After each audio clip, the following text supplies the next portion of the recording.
Hey, this is Charlie, and welcome to Lab 6 on humidity.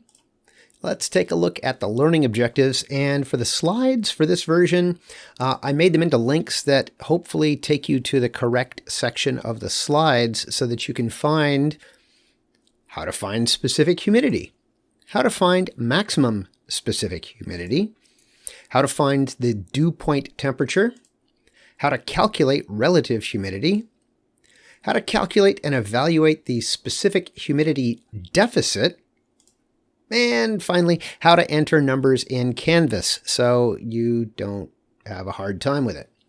So yeah, if you open this up as a presentation and you click on these, it should take you to the slide that tells you that stuff. But I'm going to go through it slide by slide. So what do we have? Definitions. Oh yeah.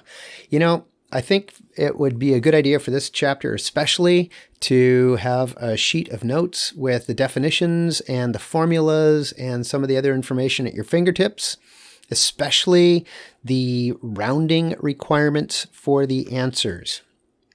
Yeah, I would definitely get a cheat sheet for this lab.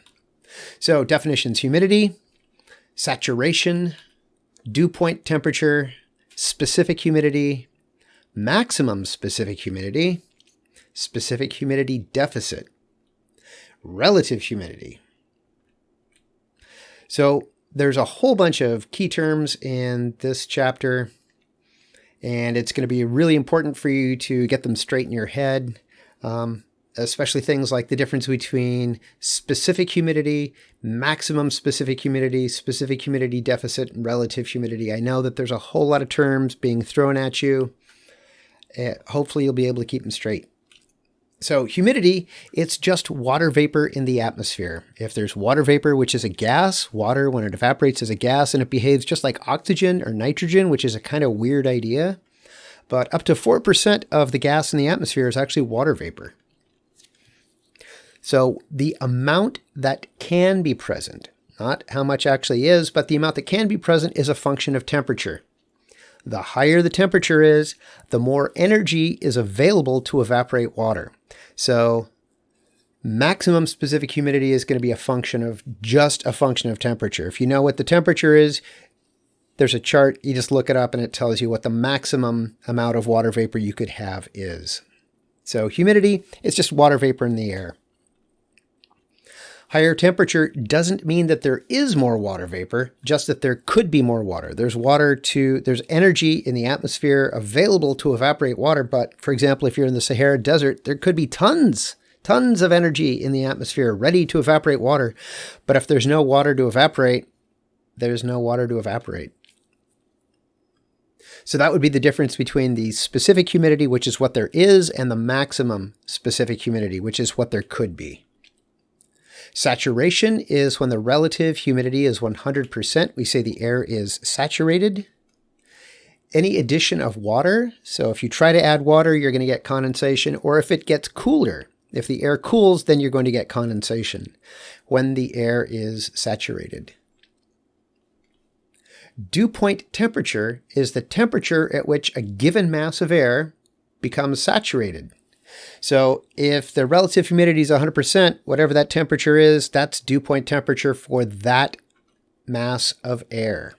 So the dew point temperature is the temperature at which a given mass of air, so I'll always have to tell you, hey, here's the characteristics of the air that we're talking about. I'll have to give you, for example, the temperature and the specific humidity, or the temperature and the relative humidity. I'll talk more about that in a minute, but for all of these problems, I will have to give you at least two of the elements of information, and then you can figure out the third element that's missing. Dew point temperature, the abbreviation is TDP, temperature, dew point. So when you see TDP, that means temperature, dew point, or, dew point temperature. So I'm going to start using TDP instead of having to type out or write out temperature, dew point. If it's below zero, then we call it the frost point, because instead of actually condensing to liquid water, you're going to get ice.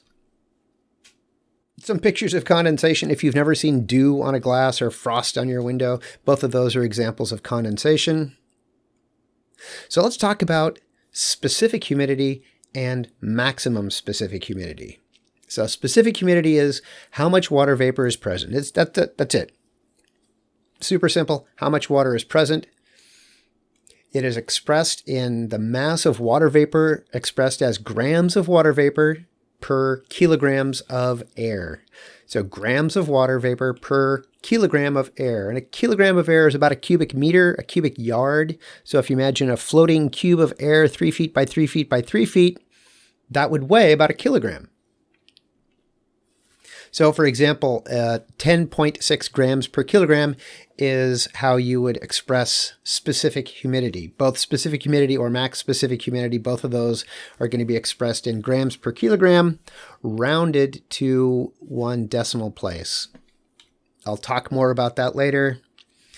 Maximum specific humidity is how much water vapor could be present at a given temperature. So maximum specific humidity is temperature dependent. And here's the chart with temperatures and then grams of water vapor per kilogram of air. You'll notice every time the temperature warms, there's enough extra energy to evaporate twice as much water. So at 0 degrees, there's enough energy to evaporate 4 grams of water. At 10 degrees, it's about 8. At 20, it's about 15. At 30, it's about 27. And at 40, it's about 47 grams, which is almost 2 ounces of water, which is a lot of water to be evaporated and floating around in the air. Here is another view of the maximum specific humidity chart, expressed as grams of water vapor per kilogram of air. So if you know the temperature, in this case 20 degrees, you just find the temperature and then you slide over and find how many grams of water vapor would be possible at that temperature. Instead of this graph, if I was a student and I was given this graph, I would feel a little anxious because what if it's in between? So I'm going to give you tables that removes that element of uncertainty. So for example, if it's 20 degrees, there's our temperature. The maximum specific humidity is 14.7 grams. Also then, if you know how many grams of water vapor are present, you could slide to the temperature to know what the dew point temperature is. So at 20 degrees, the maximum specific humidity is 14.7 grams of water vapor per kilogram of air. If you had an air mass with 14.7 grams of water vapor per kilogram of air, the dew point temperature would be 20 degrees. If you cool that to 20 degrees, then you'd start to have condensation. Dew point temperature. If you have this chart, and you'll always be given a chart or a chart like this. This is every 5 degrees. The charts that we'll be using, it's every degree, but I wanted to show you the whole chart. So to find the dew point temperature, you first find the maximum specific humidity. That'll probably be given to you. And then you go to the left to find the dew point temperature. Example, the problem would be set up and say, given a body of air, an air mass, a parcel of air with a specific humidity of 10.6 grams of water vapor per kilogram of air, what is the dew point temperature? You just slide to the left and you'd see, oh, the dew point temperature is 15 degrees Celsius. That's it. To find the max specific humidity, it's the exact opposite. You find the dew point temperature. In this case, if you're given a dew point temperature of 0 degrees Celsius, what is the maximum specific humidity? And the answer would be 3.8 grams per kilogram. So here is the chart every degree. And the ones that I've been giving you are neat and tidy, like 3.8 grams, the dew point temperature is 0. But what if it's in between?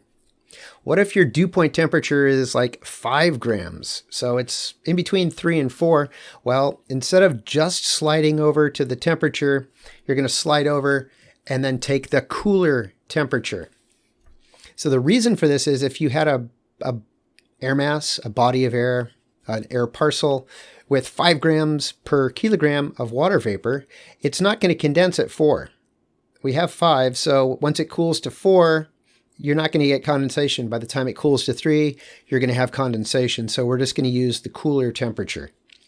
So again, To find dew point temperature, read the max specific humidity, find out where it is on the chart. In this case, 5 grams would be right there. Slide over and then take the cooler temperature, and we're going to use that as the dew point temperature. Saturation vapor pressure. Yeah, saturation vapor pressure is another way of telling people how much water vapor is in the atmosphere. So for everything that we're going to be, everything in this lab is going to be using specific humidity. And specific humidity, the water vapor, the amount of water vapor is expressed in grams of water vapor per kilogram of air. Saturation vapor pressure is the idea that the water vapor in the atmosphere is a gas, just like any other gas, and that gas exerts pressure, air pressure. In this case, water vapor pressure. So it's expressed in millibars. Normal air pressure at sea level is 1013.25 millibars, or 1 bar. So about 1,000 millibars equal exactly 1,000 millibars equal 1 bar. So water vapor is just one gas in the atmosphere. Looking at this, they're giving, so if at 20 degrees, the maximum saturation vapor pressure is 24 millibars. So out of all of the air pressure in the atmosphere at 20 degrees Celsius, the maximum vapor pressure would be 24 millibars. We're not going to use saturation vapor pressure, but I refer to it when we get into the fire weather exercises with the saturation vapor pressure deficit or vapor pressure deficit. Don't worry about it. I'll explain it all later. It'll be fine. So relative humidity, it's relative to something else. In this case, relative humidity equals the amount of water vapor present. So that's the specific humidity. And we're going to divide the water vapor that we have by the amount possible. So that's the maximum. So the amount of water vapor we have, the specific humidity divided by the maximum specific humidity, that's going to give us the answer as a percent. The amount present is how much you have. The amount possible is a function of temperature. The amount possible, you're just going to have to look it up on the maximum specific humidity chart. So relative humidity. This is an example showing, for example, why you have dew on your car first thing in the morning and not in the afternoon. And the reason is that as the air warms, the maximum water vapor possible increases. So if it was 5 o'clock in the morning, it's 0 Celsius. The water vapor that is present is 4 grams. The possible is 4 grams, 4 over 4, 100%. So that would be at dew point temperature. You'd expect to find condensation. If it warms up by 10 degrees, the maximum just about doubles from 4 to 8. So now we have 4. We didn't get magic water vapor from I don't know where. As the temperature increases, the water vapor will stay constant unless something else is happening, like the winds have shifted and now the winds are coming from the ocean. So you've got humid air as opposed to before the wind was coming from the north. And so we had dry air. So if the temperature increases, the specific humidity doesn't necessarily increase. As the temperature increases, the maximum specific humidity increases. So it got warmer by 10 degrees. The maximum just about doubles. So now we have 4 grams, but the air can hold 8. 4 over 8 is 50%. So the temperature got warmer. The relative humidity dropped, but the specific humidity is the same, 4 grams, 4 grams. And indeed, by 5 o'clock, it's now 20 degrees out. The water vapor is now, the possible is 16, the present is 4, 4 over 16 is 25%. So as the temperature increases every 10 degrees, the maximum specific humidity just about doubles, 4, 8, 16. But the specific humidity doesn't necessarily change. Okay, so we just saw if the temperature increases, but the specific humidity stays the same, the relative humidity is going to drop. So as the air warms, the relative humidity is going to get drier. For example, if it is 0 degrees out, 0 degrees Celsius, the maximum specific humidity is 3.8 grams. That's the most you can have. So if it's 0 degrees, the most you can have is 3.8. If it warms up, to 20 Celsius, now the maximum is 14.7 grams. And so we're going to have a new relative humidity. 3.8 divided by 14.7 is 26%. So if the air temperature increases from 0 to 20, but the specific humidity stays the same, and remember it would unless there's a new air mass coming in off the ocean that's very humid. Unless you're getting new moisture from someplace, the specific humidity is probably going to stay the same. And therefore, if the air warms, the relative humidity is going to go down as the air dries out.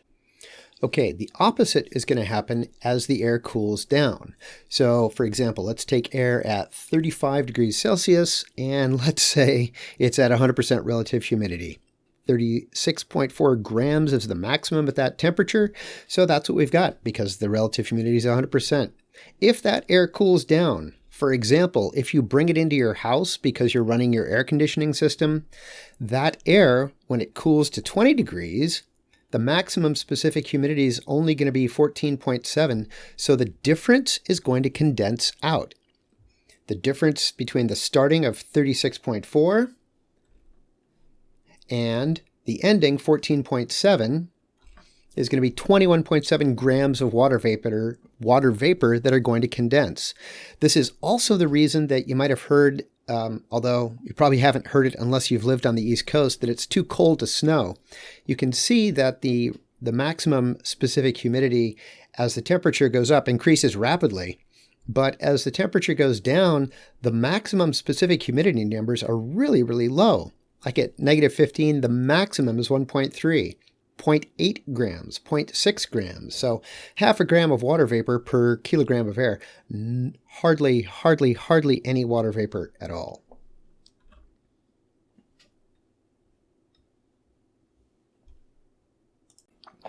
So if relative humidity remains the same, but the temperature increases, the relative humidity decreases.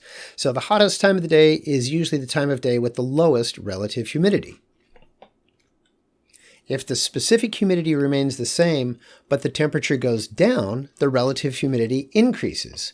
So the specific humidity remained the same, but the maximum has now gone down. The air, there's less energy to evaporate water, so now the relative humidity is higher. Higher temperatures result in more potential water evaporating. And indeed, looking at this, you can just see the amount of water vapor in the atmosphere that could fall as rain. And you can see along the equator, 70 millimeters over here, someplace between 0 and 25, the dark blue, where it's colder. Higher elevations, higher latitudes, it's colder. Higher elevations, it's colder. Those are the Andes. So higher temperatures often mean more water vapor to evaporate. Not always, though. For example, in the Sahara, it's hot as heck, but there's no water vapor to evaporate, so it doesn't matter. Measuring humidity, if we were in person, and when we go back to in-person instruction, we'll use this. This is a sling psychrometer, and it has two thermometers.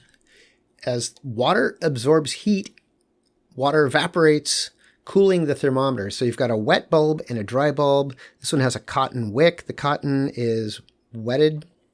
You just put water on it. As the water evaporates, it absorbs heat. So the more water that evaporates, the more heat absorbs, the lower the temperature is of the wet bulb. So then you compare the wet bulb temperature and the dry bulb temperature. You look it up on a chart, and it tells you what the relative humidity is. If you know the dry bulb temperature and the difference between them, you know what the relative humidity is. If there's no evaporation, there's no cooling, the relative humidity is 100%. So at dew point temperature, there's no evaporation. There's no energy left to evaporate water. If there's no temperature difference between the two thermometers, like in this example, the relative humidity would be 100% because they look like they're both, 59.5, 59.5. If there's a big difference, that means a lot of water evaporated. That means that there's a lot of energy to evaporate water, but not the water. So the relative humidity is low. If there's a big difference, that means a lot of water evaporated. That means there's a lot of water to evaporate water, and there's very low relative humidity. Here's another version. This is called a hair hygrometer. I just included this because I think science is neat. They use strands of hair. As the hair absorbs moisture, it contracts. Those of you with hair longer than stubble probably are aware that if you go to San Francisco or someplace where it's more humid, your hair gets frizzy or curlier. And scientists have taken advantage of this phenomenon to make this hair hygrometer. As the hair contracts, it's going to shorten this, and it's going to cause the needle to go down to the drier parts, like 100%, 50%, 0% relative humidity.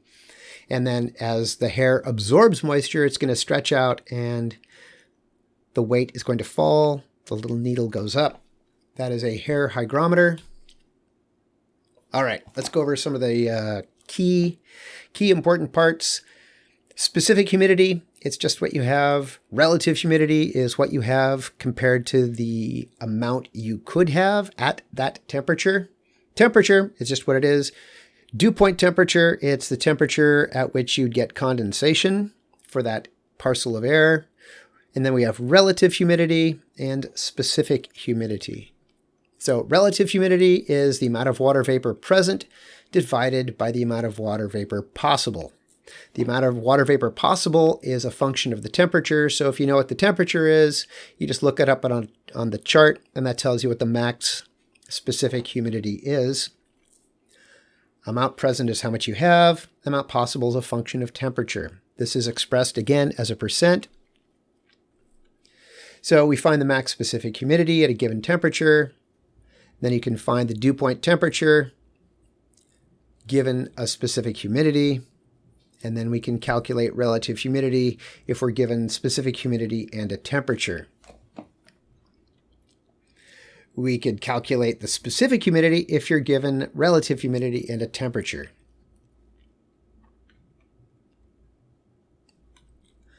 You could calculate the max specific humidity deficit. So max specific humidity, you just look it up on a chart. If it's 25 Celsius, the maximum specific humidity is 20.0 grams per kilogram. To find relative humidity, we find the amount of water vapor present and divide it by the amount of water vapor possible. So it's 25 Celsius. We have 10 grams. The max is 20 grams. 10 divided by 20 is 0.5. Relative humidity is expressed as a percent, so 0.5 times 100 equals 50%. So for all of this lab, for the whole semester, relative humidity will be expressed as a percent to a whole number. You'll enter it in Canvas, just the number, you'll leave off the percent. To find specific humidity is how many grams of water vapor per kilogram of air is present. So if we know the relative humidity and the temperature, this is one of those deals where there's 3 elements. If you know 2, you can find the third. So if we know what the relative humidity is and what the temperature is, then we can find the specific humidity. So if we know the relative humidity and the temperature, if we know the temperature, we know what the max is. So if I said it's 25 Celsius, so there's the temperature, and the relative humidity is 50%, that means that the amount present is half of what's possible. So we look it up, 25 Celsius, the max possible is 20.0 grams. 50% relative humidity means we have 50% of the maximum. The maximum is 20. We looked it up on the table. So 50% of 20 is 10 grams per kilogram. To find the maximum specific humidity deficit. So this is going to be important in firefighting. Actually, it's very important in firefighting. The difference between the specific humidity, what you have, and the maximum, what you could have, is the specific humidity deficit. So maybe another way of thinking of this would be like your gas tank in your car. So if you had a half tank of gas, the gas deficit between what you have and a full tank would be half a tank. Except, yeah, that would be in terms of relative.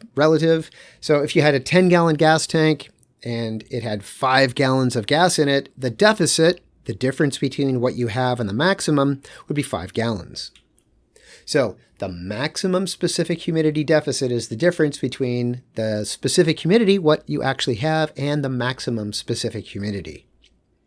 So if we're given a temperature of 20 degrees, the specific humidity is 10 grams per kilogram. The maximum is 20 grams per kilogram. So we have 10, the max is 20, so the deficit is 10 grams.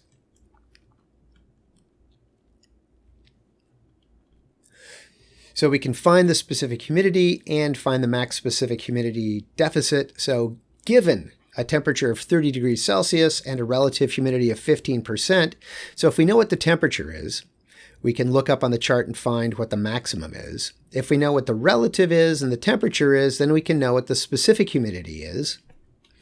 So at 30 Celsius, the maximum is 27.1 from the chart. And we have the specific humidity is 15% because that's what the relative is. So the relative humidity is 15%. That means we have 15% of the maximum, 15% of 27.1 grams. So 0.15 times 27.1, 4.0 grams. So the specific humidity is 4 grams. And the maximum specific humidity deficit is just the maximum minus the specific humidity. So 27.1 minus 4.0 equals 23.1. So the answer for the maximum specific humidity deficit given a parcel of air at 30 degrees with a relative humidity of 15%, if I asked you to tell me what the specific and max specific humidity deficits are, you'd say the specific, or rather, the specific humidity is 4.0 grams. And the deficit is 23.1 grams. And just a couple examples. Relative humidity, specific humidity, dew point temperature. If you know two, you can find the third. If you know the temperature and the relative humidity, you know what the max is, you just look it up on the chart, and then you can find the specific humidity. Max specific humidity times relative humidity equals specific humidity. So if the max was 10 and the relative was 50%, then the specific humidity is 50% of the max, 5 grams. For specific humidity, if you're given the dew point temperature, you can find the specific humidity from the chart. So given a dew point temperature of 25 Celsius, the specific humidity, or the maximum specific humidity, would be 20 grams per kilogram. To find the dew point temperature, you slide over to find the specific humidity. So if the specific humidity was 20.0 grams, then the dew point temperature would be 25. Dew point temperature. So find the dew point temperature by using the chart of maximum specific humidity. The actual dew point temperature is probably going to be between two temperatures. Use the lower of those two temperatures since condensation won't begin until it cools to the lower temperature. For example, I find a specific humidity of 7 grams. I go to the chart.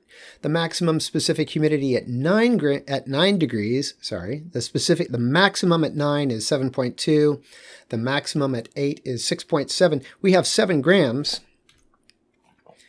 So if the air parcel with 7 grams of water vapor cools to 9, we won't have condensation yet. If the parcel cools to 8, then there will be condensation. So the dew point temperature of a parcel of air with 7 grams of water vapor is going to be 8 degrees Celsius. To calculate the specific humidity and then use the specific humidity to find dew point, well, we're going to find the dew point temperature by using the chart of maximum specific humidity. And then if the dew point is between two temperatures, we're going to use the colder temperature since condensation won't occur at the higher temperature. So, given specific humidity is 5 grams per kilogram, what's the dew point temperature? If we have 5 grams, the dew point temperature is going to be 3 degrees. Since that 5 falls between 3 and 4, you won't get condensation at 4, but when it's cooled to 3, you would have condensation. We're just going to use the cooler temperature. Relative humidity, if you know the if you know the temperature and the specific humidity, you know what the temperature, the dew point temperature is from the chart, and then you can use that to find the relative humidity. So specific humidity divided by max equals relative humidity. If we're given that the specific humidity is 5 grams and the max is 10, relative is specific divided by the max, so 5 divided by 10 is 50%. If you know the temperature and the dew point temperature, then you can find the specific humidity and the max from the chart, and then you can find the relative humidity. So specific divided by max equals relative. So if the specific is 5 and the max is 10, then we know that the relative humidity is 50%. Okay, entering numbers in Canvas. This is going to be a big deal, and I don't want it to cause you stress. So I'm going to try to explain it in a simple way, and again, suggest that you create a cheat sheet with examples of how the numbers are supposed to be formatted. So to make it easy, temperature, dew point temperature, specific humidity, and maximum specific humidity, all of those 4 elements. So it's really temperature and specific humidity. Temperature, dew point, they're both temperatures. Specific and max specific, they're both specific humidity. We're going to round those to 1 decimal place. Temperature, dew point temperature, specific humidity, max specific humidity, all those answers we're going to round to 1 decimal place. 7.8. There is a bug in Canvas. If the answer is 10.0, and I've told you to round to 1 decimal place, then 10.0 is the correct way to enter that. That is the way you express a value of 10. Well, 10.00000 rounded to 1 decimal place would still be 10.0. However, if you try to enter 10.0 or anything 0.0 in Canvas, it deletes the last 0. Don't worry about it. Your answer is correct. It's a bug in Canvas. I'm aware of it. You can't actually enter 10.0 or 9.0 or 8.0. It automatically flips to 8 or 9 or 10. Don't worry about it. Relative humidity, we're going to round to a whole number, 33%. Except we're going to enter it as a number in Canvas, so it's just going to get entered as 33. So again, temperature, dew point, specific, max specific humidity, round to 1 decimal place. If the answer is whatever, it's even, right? 10.0. Yeah, we don't need to round. Canvas is just going to not let you enter that last 0. Don't worry about it. So entering numbers, temperatures, round to 1 decimal place, 9.5. Except you don't need to include the degree or the Celsius. In fact, since they're numeric answers, you can't. Just 9.5, perfect. Dew point temperature, round to 1 decimal place, 8.6. Specific humidity, round to 1 decimal place, 7.2. Max specific humidity, round to 1 decimal place, 8.4. Relative humidity, round to a whole number. So temp, dew point, specific humidity, max, round to 1 decimal place, relative humidity, round to a whole number. And again, remember, there's a bug in Canvas, so you can't actually enter 10.0. Don't worry about it. That's it for the pre-lab video for Lab 6 for humidity. I wish you good luck. If you have any questions, please let me know as soon as possible. I know that there's a boatload of new terms. That's frightening.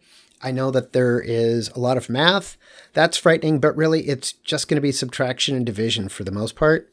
That's pretty much it. So please come to Zoom. Please let me know. Text me, call me, whatever. Let me know your questions.